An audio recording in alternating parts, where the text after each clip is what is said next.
অন্তর্বর্তী সরকারকে পূর্ণ সমর্থন জানালো যুক্তরাষ্ট্র। জাতিসংঘের অধিবেশনে ডক্টর ইউনূস রোহিঙ্গা রাজনৈতিক সমস্যার সমাধানের আশাবাদী। সামনে যাই আসুক, সেনাবাহিনী অন্তর্বর্তী সরকারকে সমর্থন দিয়ে যাবে, বার্তা সংস্থা রয়টার্সকে দেওয়া সাক্ষাৎকারে সেনা প্রধান। ভারতে পাচারকালে পশ্চিম বাংলার তেঁতুলিয়ায় ৩ রোহিঙ্গা তরুণী উদ্ধার। প্রবাসগামী কর্মীদের বিদেশে যাওয়ার জন্য প্রবাসী কল্যাণ ও বৈদেশিক কর্মসংস্থান মন্ত্রণালয়ের অনুমোদন আর নিতে হবে না।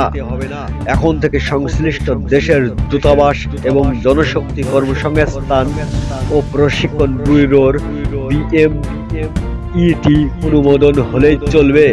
মঙ্গলবার প্রবাসী কল্যাণ মন্ত্রণালয়ের এক সংবাদ সম্মেলনে প্রবাসী কল্যাণ উপদেষ্টা আসিফ নজরুল বলেন,